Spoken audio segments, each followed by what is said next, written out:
Much. Okay, so this four-part lecture series is entitled Where Are We Headed? Perspectives on the Second Trump Presidency. So I'll be talking for anywhere between 45 minutes and an hour, and then there'll be time for your questions and comments. Before I begin, I know that Donald Trump evokes strong reactions from many people. So I will try to be as objective as possible, focusing on fact-based statements that can be supported by evidence. And then you can ask questions at the end of the presentation. So, what can be expected in a second Trump presidency? Well, I'd like to begin with a word of caution. Historians are generally wary about predicting the future. In fact, we have enough difficulty understanding the past. Nothing is inevitable. And so forecasting what may happen in the next 4 years is particularly hazardous, given how unpredictable Trump has been in the past. Well, that being said, I firmly believe that history remains the best guide to predicting the future. Why? Because past events often establish patterns and they set precedents that are many times repeated in later years. So in these lectures, I will be focusing not only on what might happen over the next 4 years, but also on the history of 4 issues that will very likely define Trump's second term in office. So for today's lecture, the focus will be on foreign policy. Next week, we will be looking at immigration. The third lecture in this series will address relations with the press. And the final lecture will look at tendencies towards authoritarianism. And so by examining the historical context behind these 4 issues, it might be possible to discern the direction of the Trump presidency over the next 4 years. But even so, such an approach doesn't guarantee complete accuracy. So with the understanding that I am not, that I have no knowledge of what's going to happen in the future, I'd like to give it a try to speculate on what we can expect over the next 4 years. The question of how much the United States should be involved with other countries will undoubtedly be the subject of debate when the Trump administration assumes power in just a few days. Questions over continued military aid to Ukraine are also certain to arise. And undoubtedly, there will be a debate over how much America should be engaged in the international arena.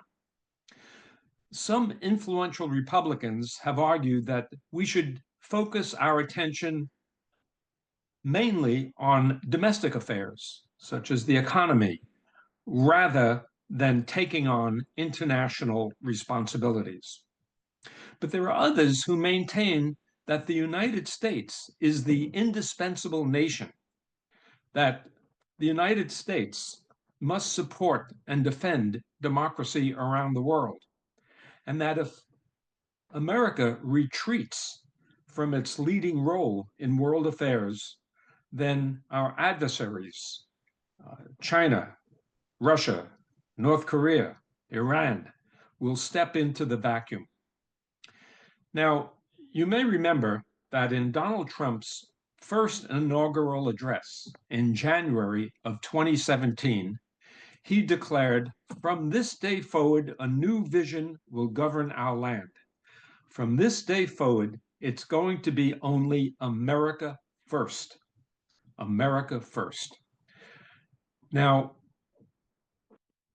when he said that, it wasn't clear what he meant by America First. That phrase has a history in 20th century America, and we'll be addressing that a little later in this lecture. During his 4 years as president, his America First policy questioned the value of the nation's core alliances. During his presidency, he cut back on immigration, and he withdrew the United States from multiple international agreements, such as the Paris Climate Accord and the Iran nuclear deal.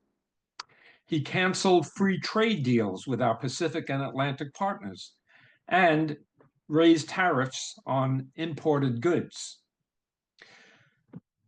He responded to the COVID-19 pandemic by having the United States go it alone, shunning international teamwork and withdrawing America from the World Health Organization.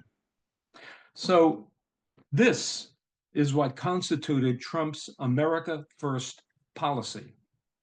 It was a unilateralist, protectionist, and anti-immigrant policy that marked a sharp contrast with America's international engagements in the decades after World War II.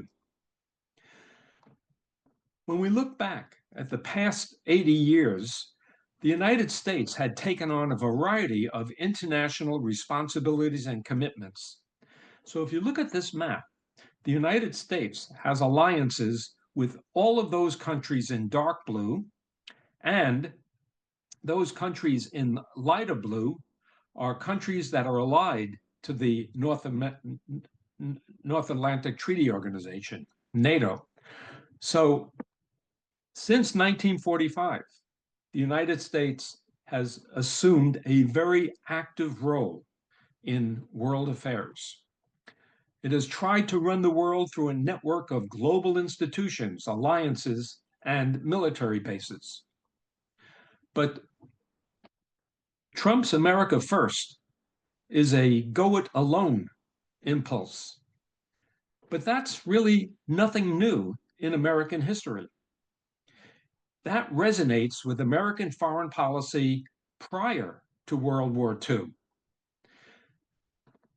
From the earliest colonial times up through World War II, the United States adhered to a policy of isolationism in which we shunned alliances and avoided any major international commitments.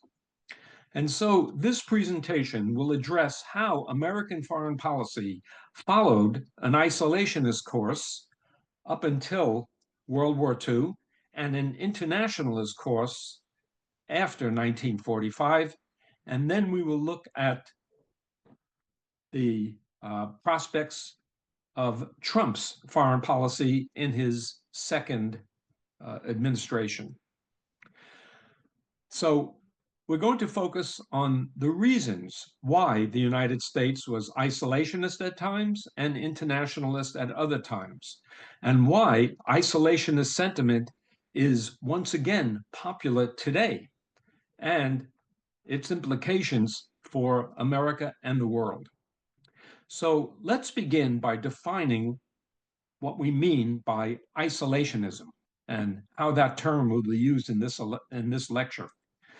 The Oxford Language Dictionary defines isolationism as a policy of remaining apart from the affairs or interests of other groups, especially the political affairs of other countries. Now, in the American context, a policy of isolationism is based on an assumption that the problems of the United States would become worse if we were to be engaged with other nations. Isolationists argue that by staying out of other countries' affairs, that allows America to devote all of its resources and efforts to our own advancement.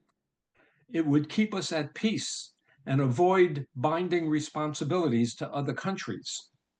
Now, the opposite of isolationism is internationalism, and that's a policy that advocates greater political or economic cooperation among states and nations. And in the American context, a policy of internationalism is based on the assumption that the problems of the United States become worse if we are not engaged with other nations. So when we talk about internationalism, we are talking about the principle of cooperation among nations for the promotion of their common good. Now, in recent times, internationalism has taken on a new meaning under a doctrine of responsibility when the United States has sometimes assumed the burden of policemen of the world. And I'll be talking about that during the course of this lecture. So, what are the origins of the policy of isolationism in American history? Well, our first president, George Washington, believed that it was absolutely essential that the young country avoid becoming involved in European conflicts. In the summer of 1796, before leaving office, he shared his hopes and fears with the American people in what became known as his farewell address. This was a speech that established foreign policy goals that would be followed by American presidents for the next 121 years.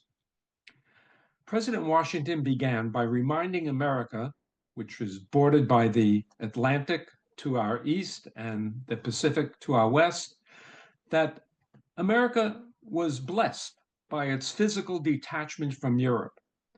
And he asked, why should we forego such a peculiar advantage? And then he got to the heart of his message when he said, the great rule of conduct for us in regard to foreign nations is to have with them as little political connection as possible. So, why shouldn't the United States have alliances with other countries? Well, he went on to explain. He said Europe has a set of primary interests which to us have none or a very remote relation. Hence, she, meaning Europe, must be engaged in frequent controversies, the cause of which are essentially foreign to our concerns. Therefore, it is our true policy to steer clear of permanent alliances with any portion of the foreign world. In other words, Europe is always at war.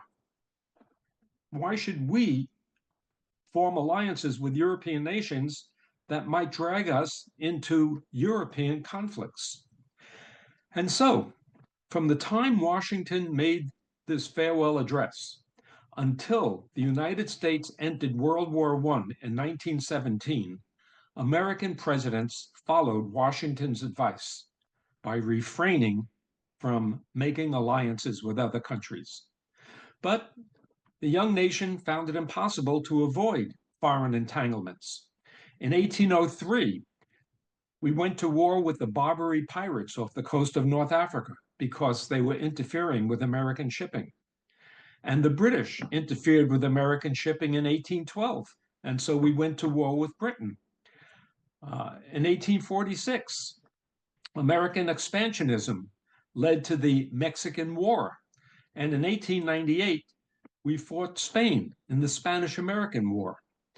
And in each of these instances, after these wars, the United States once again retreated back into isolationism.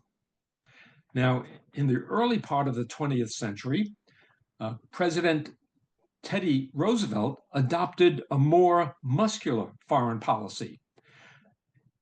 Roosevelt claimed that the United States had the right to act as an international policeman in the Western Hemisphere, that the United States had the right to intervene in the affairs of countries in Central America, the Caribbean, and Latin America in order to restore order in those countries.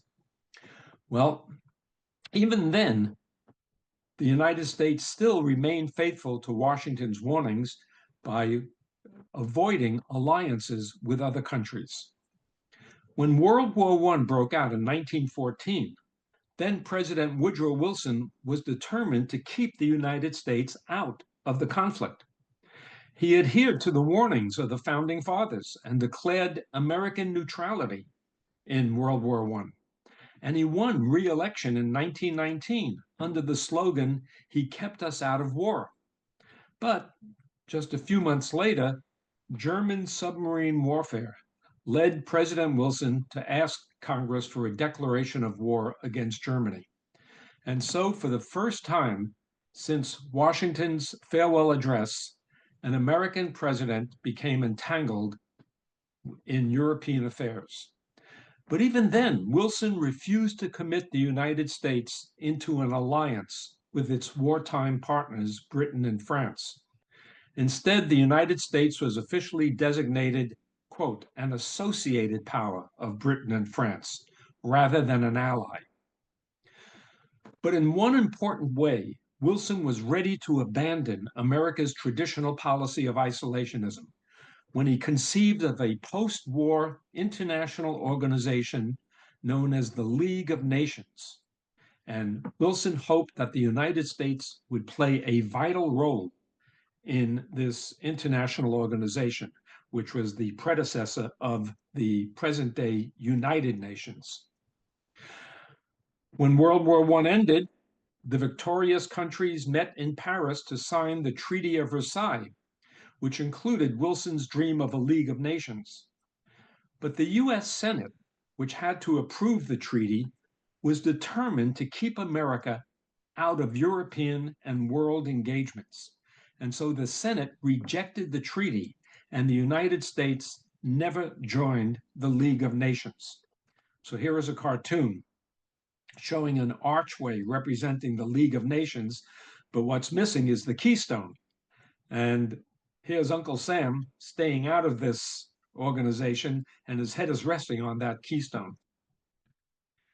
Now, die-hard isolationists argued that if the United States had joined the League of Nations, we would become entangled with European conflicts. There were others who didn't want the United States to join the League based on racial or religious grounds. They objected to the United States joining an organization where blacks might outnumber whites, or where the United States could be outvoted by predominantly Catholic member states. When Republican Warren G. Harding was elected president in 1920, he promised a return to normalcy, which in foreign policy meant a return back to isolationism. And so, between World War I and World War II, the United States was once again determined to avoid foreign entanglements. So, between the world wars, the United States not only refused to join the League of Nations, we refused to join the World Court. In the 1920s, Congress imposed a series of tariffs to keep out foreign products.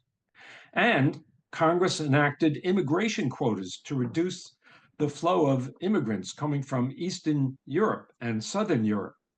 And that proved catastrophic for Jews desperate to escape Nazi-dominated countries in the 1930s.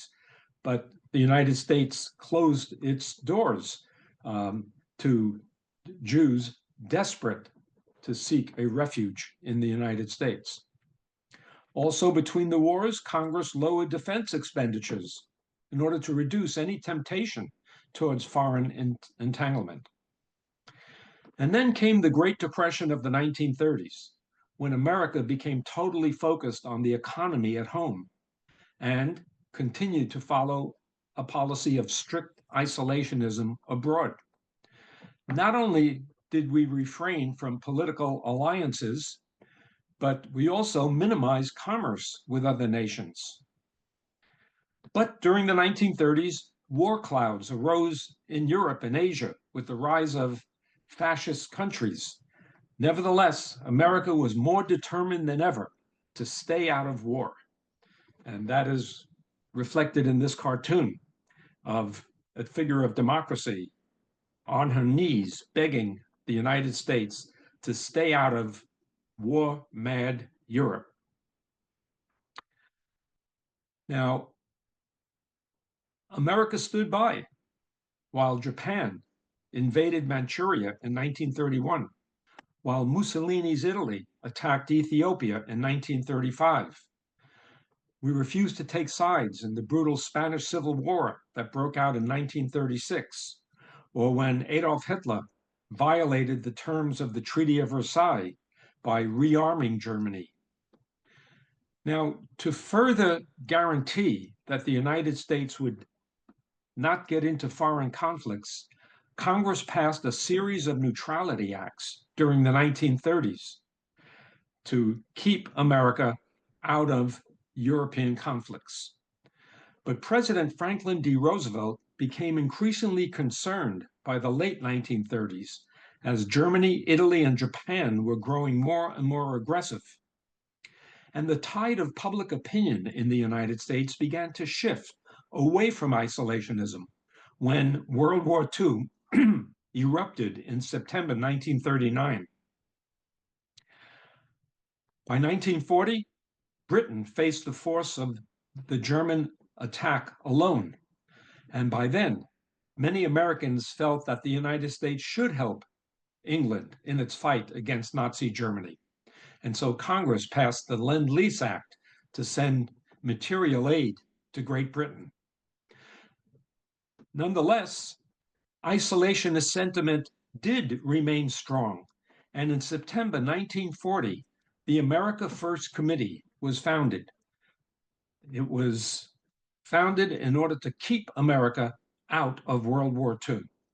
So when Donald Trump announced that his policy would be America First, that harkened back to the America First Committee that was founded in September of 1940. And this committee attracted 800,000 members, among them Charles Lindbergh, Henry Ford, Father Charles Coughlin, and a Yale Law School student by the name of Gerald Ford. Lindbergh became the organization's leading spokesman.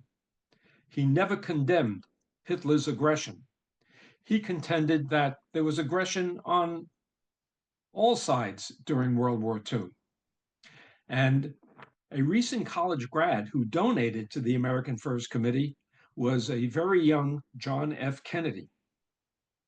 So a debate raged across the country between interventionists, those who wanted the United States to enter World War II, and isolationists who wanted to keep us out of the conflict. And that debate prior to Pearl Harbor tore families apart. Friends, political parties were at odds with each other over this issue. And then came the Japanese attack on December 7th, 1941, which brought an abrupt end to the debate over isolationism. The country rallied behind President Roosevelt's request for a declaration of war against Japan. And so the isolationism that had served the country for much of its history actually did a disservice during the 1930s because it caused America to retreat from world affairs when American engagement was desperately needed to stop fascist aggression. But fortunately, American participation in World War II became a vital factor in the Allied victory against the fascist powers. Now, during World War II, the US was allied with Great Britain and the Soviet Union.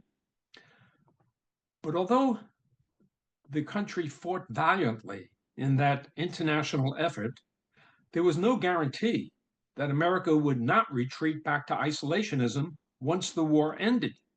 In fact, when the war did end, there was enormous pressure in the United States to once again return to a policy of isolationism. Public opinion demanded the immediate demobilization and return of American troops. But then in 1946, Winston Churchill visited Fulton, Missouri, and made a speech warning that from Stettin in the Baltic to Trieste in the Adriatic, an iron curtain has descended across the continent. And this map shows the very dark line that Churchill was referring to as the Iron Curtain. What was he referring to? Well, he was talking about the rising threat that the Soviet Union posed by dominating Eastern Europe. And that was a major challenge to America's policy of isolationism. And so, in response to Stalin's domination of Eastern Europe and the threat of the further spread of communism, President Truman adopted a policy known as containment, in which the United States took concerted action to oppose any further spread of communist influence. And so in 1947, the Truman Doctrine gave $400 million in aid to Greece and Turkey, which were fighting communist forces at that time.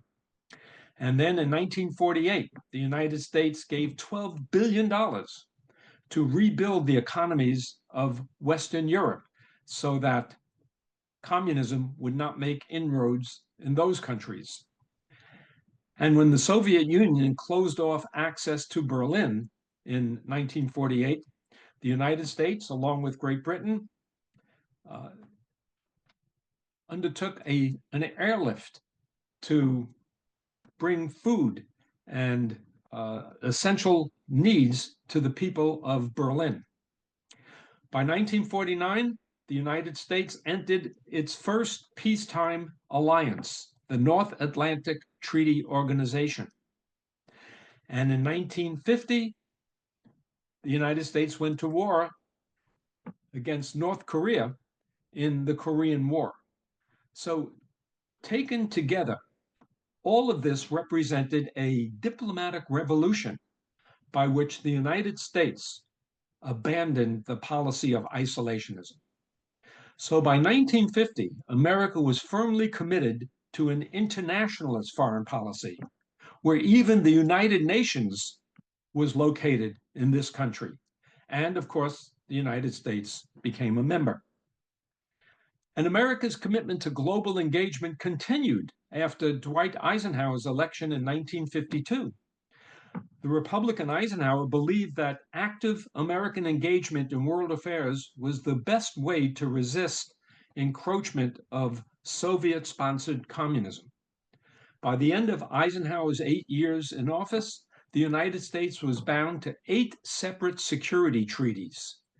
We were committed to defend 42 independent countries. It was called Pactomania. And so, as you see on this map, the United States had alliances with all those countries in dark blue. So, since the end of World War II, American foreign policy has been characterized as one of liberal internationalism. And this concept of liberal internationalism was based on 3 broad objectives. It intended to prevent the spread of communism. It intended to promote an open trading system that would guarantee growth and prosperity in the United States and in other capitalist democracies as well. And it intended to preserve and extend the democratic way of life in the United States and other countries. And this liberal internationalism after World War II drew bipartisan support from every president, from Truman to Biden. A majority of Americans agreed when President Obama declared the United States has been and always will be the one indispensable nation in world affairs, and that America must always lead on the world stage. If we don't, no one else will. Now, after World War II, the Republican Party also was led by hawkish internationalists, from Dwight Eisenhower to Richard Nixon to Ronald Reagan and to George W. Bush. All of those Republican presidents supported a very active American role in world affairs. But at his inauguration in January 2017, Donald Trump announced his America First policy. And so he made it clear that he intended a clean break with the era of liberal internationalism. He insisted that globalization had worked to the disadvantage of too many Americans, with too many jobs going overseas. Trump's election reflected the public anger over what many considered the nation's overreach, over economic dislocation and a broken immigration system. Trump announced that the United States would no longer promote democracy and nation building abroad, that he would protect American jobs by imposing tariffs on foreign goods, that he would tighten immigration policies. And so Trump's America First policy emphasized nationalism rather than internationalism. And he seemed to suggest that a return to the isolationist foreign policy that the United States had pursued for much of its early history would once again serve the needs of the country. He reflected an attitude towards entangling alliances that would have resonated with George Washington and other founding fathers. He branded the NATO alliance as obsolete. He announced a reduction of the American military presence in Germany. During his first term, he pulled U.S. troops out of Syria. In 2019, he announced a complete U.S. military withdrawal from Afghanistan by 2021. He pulled the United States out of the Paris Climate Accord, the Iran nuclear deal, and the Intermediate Range Nuclear Force Treaty. He reduced America's contribution to the UN. He withdrew America from the UN Human Rights Council and from UNESCO, the United Nations Economic and Social Council. With the COVID pandemic raging in the spring of 2020, Trump pulled the United States from the World Health Organization. His aversion to multilateralism prompted him to support Britain's withdrawal from the European Union. On trade issues, he returned to the earlier policy of protectionism, withdrawing the United States from the Trans-Pacific Partnership and slapping tariffs on imports from America's main trading partners. Trump also broke with the American mission of spreading democracy throughout the world. During his first term in office, he exhibited a fondness for autocracy, preferring strongmen like Vladimir Putin, Hungary's Viktor Orban, and Kim Jong-un of North Korea, as well as Turkey's Recep Tayyip Erdogan.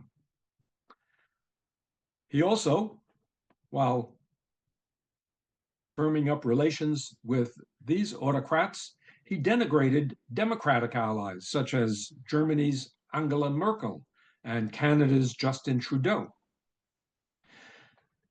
Now, when Biden was elected, his administration reversed some of Trump's isolationist agenda. Under Biden, the United States re-entered the Paris Climate Accord. The United States reclaimed membership in the World Health Organization. Biden criticized Vladimir Putin and Russian misbehavior, and he repaired and rebuilt relations with our democratic allies, particularly with our NATO allies. And Biden supported Ukraine in its war with Russia. But more recently, the nation seems to be losing its appetite for such global responsibilities. The consensus concerning the leadership role of the United States in world affairs has frayed under the weight of globalization, under the weight of the wars in Iraq and Afghanistan, and the Great Recession of 2008, and Trump's rejection of international institutions and agreements. Speaker of the House Mike Johnson and House Republicans refused to even consider a $95 billion security aid package for American friends, American allies in Ukraine and Taiwan. Alliances that were once seen as the bulwark of the Cold War are now viewed by some as an outdated albatross. And that is a segment of the American public that Trump appeals to. No recent president has been as hostile to America's alliances and international agreements as Donald Trump. Trump has long been convinced that the United States has been taken advantage of by allies, by trade agreements, by immigration policy.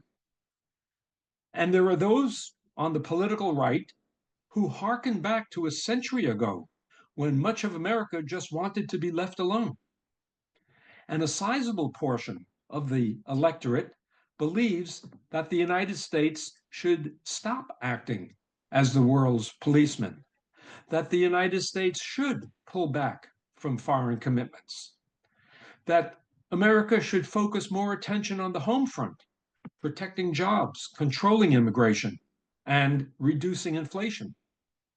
In fact, public support for an active U.S. role in world affairs has declined every year since 2018.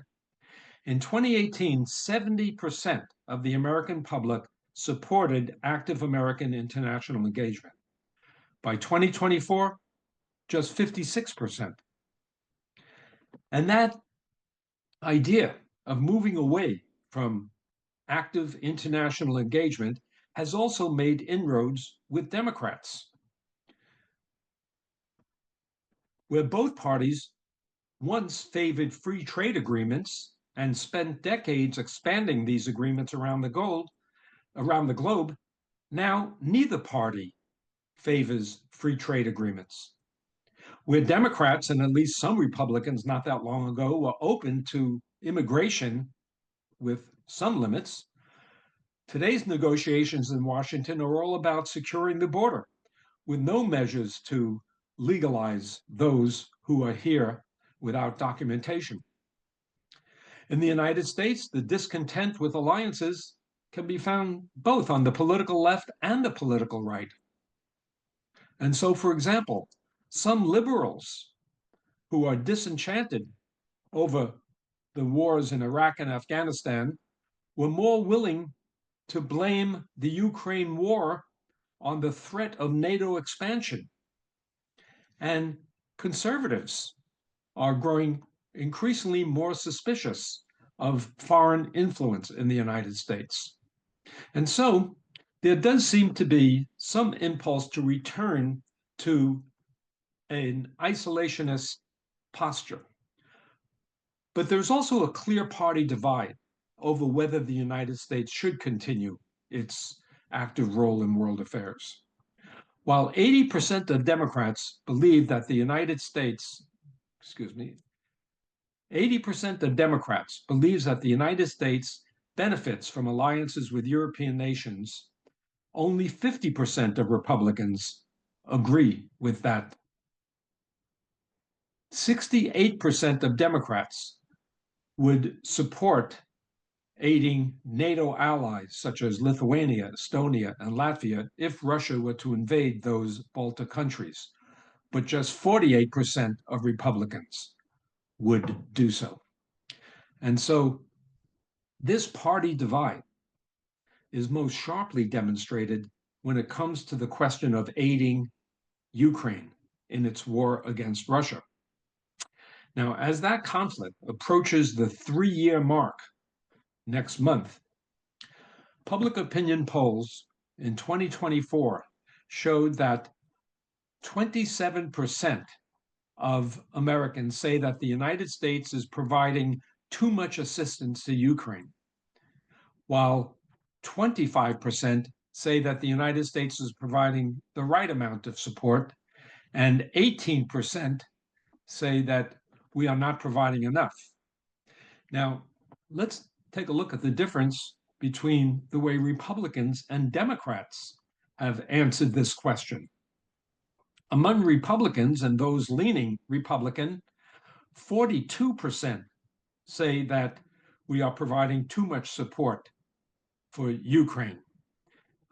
Only 10% say not enough, whereas among Democrats and those leaning Democratic, only 13% say that we are providing too much support for Ukraine, and 28% say that we're not supplying enough support.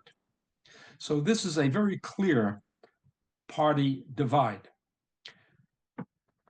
Republicans largely prefer a quick end to the war, and they favor less support for Ukraine, while Democrats broadly back a more prolonged commitment and at least a continuation of the current level of aid given to Ukraine.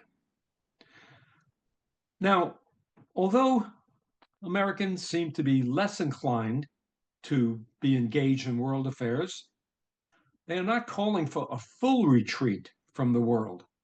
Survey polls indicate that a majority of Americans endorse participating in fighting climate change, that is, participating with other countries, that we should participate with other countries in promoting human rights. A majority of Americans support international trade and preserving alliances like NATO.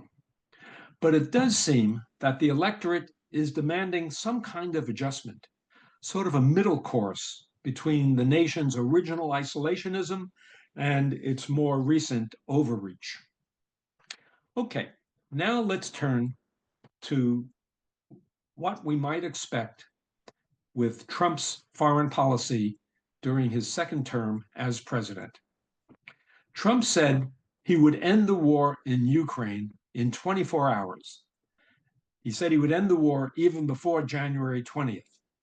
And so he has about 5 days to do this. Volodymyr Zelensky is afraid that Trump will cut assistance in order to force Ukraine to give in to Putin's demands. Now, if that were to happen, a Russian victory over Ukraine would be a disaster, worse than the debacle over America's withdrawal from Afghanistan in 2021. If Putin has his way over Ukraine, it will look as if the United States was appeasing Russia. Other countries might see America as weak, and that might embolden Putin to attack Poland and the Baltic states. It might even encourage China to launch an attack on Taiwan.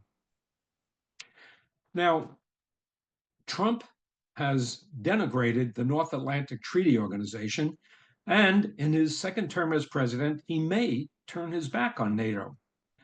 And if our former allies realize that they can't count on the United States, they may want to cut deals with Russia and China. Japan and South Korea, our Asian allies, may want to develop nuclear weapons if they feel that they can't rely on American support.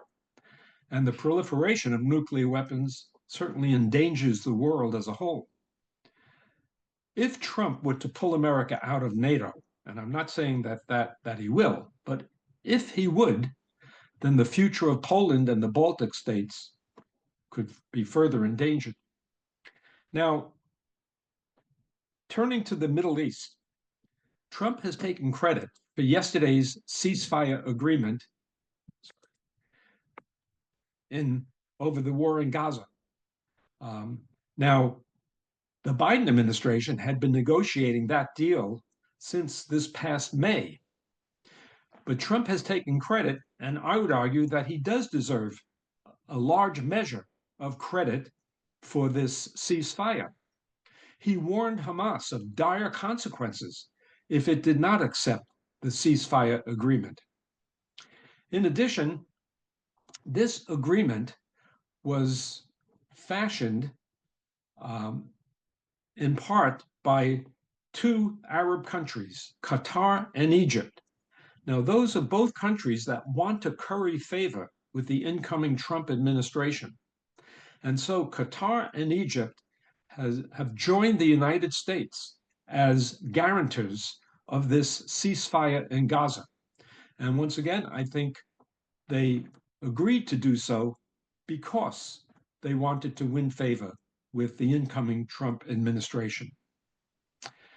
Now, it's much harder for Prime Minister Netanyahu to say no to Donald Trump than to Joe Biden, because Trump is very popular in Israel, having recognized Jerusalem as Israel's capital, having fashioned the Abraham Accords, which normalized diplomatic relations between Israel, the United Arab Emirates, Bahrain, Sudan, and Morocco.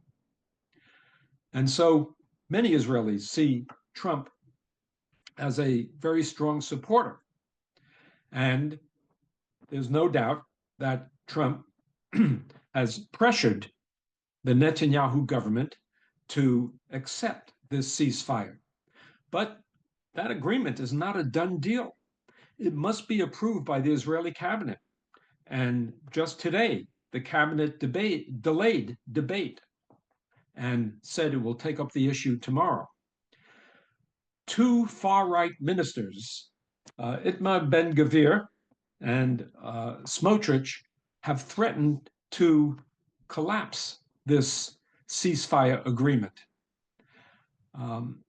Now, this agreement could have been concluded months ago, but Netanyahu prioritized total victory over Hamas over the return of hostages.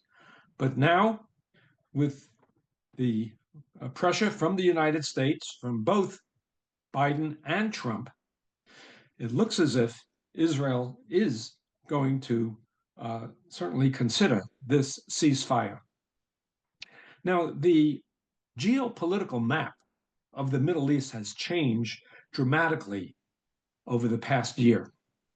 Israel's decimation of Hamas and Hezbollah, along with the demise of the Assad regime in Syria and Israel's devastating attack on Iran that has knocked out its air defense, all of that has changed the balance of power in the Middle East.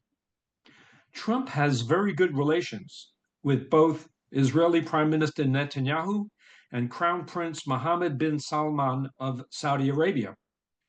Trump would like to normalize relations between America's Middle East allies, Israel and Saudi Arabia. And so he will undoubtedly pressure Netanyahu to come to some kind of rapprochement with Saudi Arabia. And that would effectively isolate Iran and give the United States tremendous influence throughout the Middle East.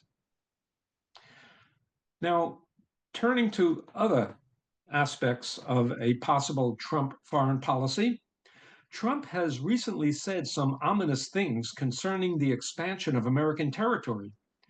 He suggested that the United States should take over both the Panama Canal and Canada. He said that Greenland, which is a self-governing territory of Denmark, is needed by the United States for national security purposes. Trump's agenda for territorial expansion is on a level not seen since the administration of James Knox Polk in the middle of the 19th century. Now, it's not clear if Trump is serious about these threats, but if he is, then his America First ideology might include plans for American expansionism and possible conflict with nations that have traditionally been friendly to the United States. Trump wants Canada to become the 51st state. Now, this idea has deep roots in American history. During the American Revolution, Americans hoped to annex Canada, assuming that Canadians would join in the fight against Great Britain. And so, in 1775, at the start of the American Revolution, rebel forces invaded Canada, as you can see from this chart, where colonial forces invaded both Montreal and Quebec. But that invasion was repelled, and Americans were shocked that Canadians would choose loyalty to the British Crown rather than union with their neighbors to the south. And again, when the United States fought Britain in the War of 1812, Americans once again saw an opportunity to conquer Canada. The United States launched a three-pronged assault against Canada, as denoted by the blue arrows on this map. But once again, the attempt to annex Canada was repulsed. Now, some 200 years later, Trump has revived American designs on our neighbor to the north. Now, it's very possible that he has raised the issue as a negotiating ploy in order to get Canada to spend more money on its border security, to prevent the flow of fentanyl and migrants coming into the United States from across our northern border. Trump has demanded the return of the Panama Canal to the United States, claiming that Panama is charging American vessels exorbitant prices. He's accused Panama of allowing Chinese soldiers to control the vital shipping route across Central America. But there's really no evidence to support that. Trump has warned that if the tolls are not reduced after he takes office, he will take action against Panama. Now, it's useful to look at the historical context. How did the United States become involved in the Panama Canal? Well, at the end of the 19th century, the United States was a rising economic power, and there was interest in building a canal through Central America that would reduce the travel time from the east coast of North America to the west coast. And Panama was a possession of Colombia at that time. And in 1903, with American assistance, Panama rose up and declared its independence against Colombia. And in return, Panama granted the United States a 10-mile strip of territory that you see on this map in green, through which the United States would construct a canal. And that canal was completed by 1914. So the United States had a 99-year lease on this area known as the Panama Canal Zone. But by the 1960s, many Panamanians resented the American presence smack in the middle of their country. And they claimed that the canal rightfully belonged to Panama. And so in 1964, student protests culminated in an uprising in which 20 Panamanians and 4 US soldiers were killed.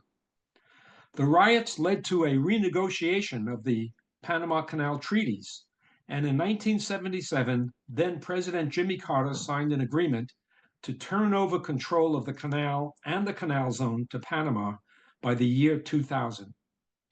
And at noon on December 31st, 1999, the Panama Canal was peacefully turned over to the nation of Panama.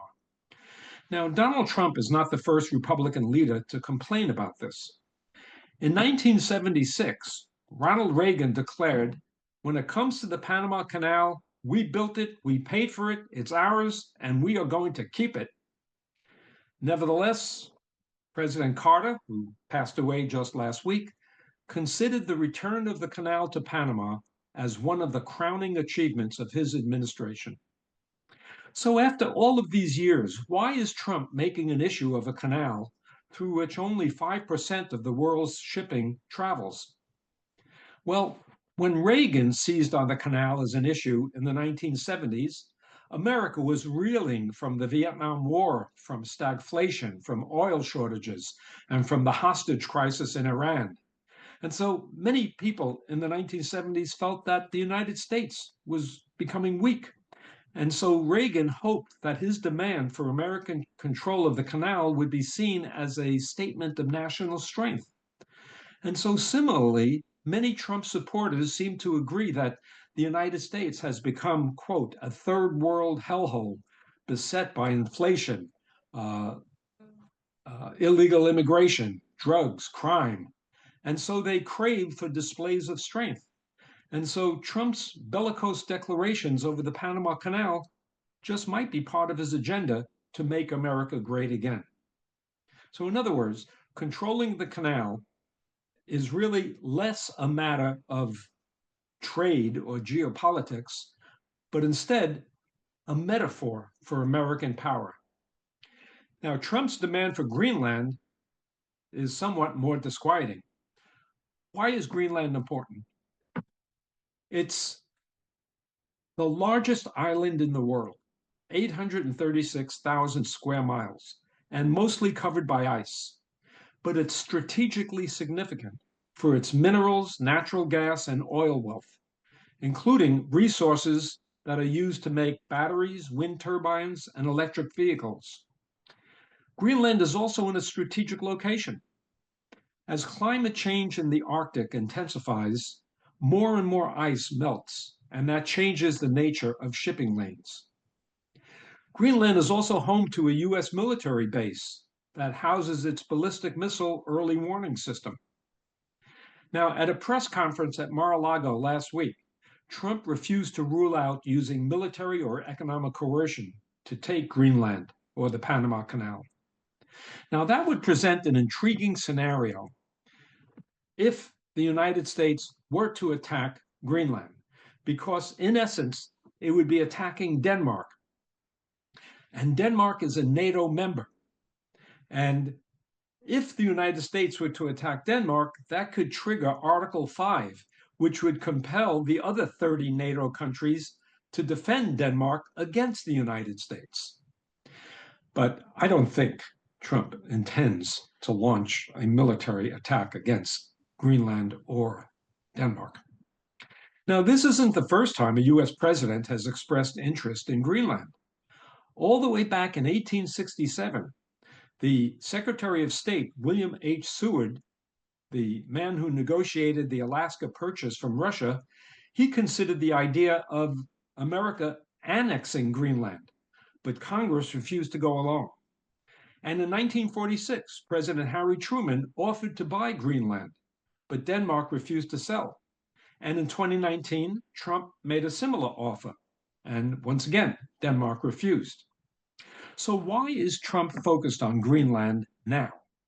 Well, he might regard the island's rich mineral reserves as an alternative to China's nearly existing monopoly on rare earth minerals.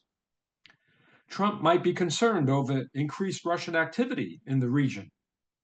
He's also concerned about China's stated objective of dominating the Arctic, even though China is nearly 1,000 miles away from the Arctic Circle at its closest point. Trump offered to buy Greenland from Denmark during his first term, as I mentioned, but he was rebuffed. Now, I don't think Trump's threat against Greenland should be taken seriously, because any attack on Denmark would wreck the NATO security system. It's likely that Trump's bombast over Greenland is a prelude to some sort of negotiation, which Trump can then tout as a success for his America First agenda. So I would like to end by saying that President Biden reversed Trump's foreign policy when Biden entered office by reaffirming ties with America's allies and partners. Trump's threat of war and annexation may be his way of overturning Biden's foreign policy. But a grand strategy in favor of conflict, of threats, I don't think that will make America great again. Rather, it would make the world look upon the United States as if Trump is mimicking Putin. And that would reduce American influence. And the fact is that most Americans today really don't care about territorial expansion. A recent poll by YouGov found that 36% of voters support Trump's territorial and expansionist aspirations, and 36% are opposed, while 29% don't have a point of view either way. So, what can we expect from a second Trump administration? Well, as Trump often says, we'll just have to wait and see. So,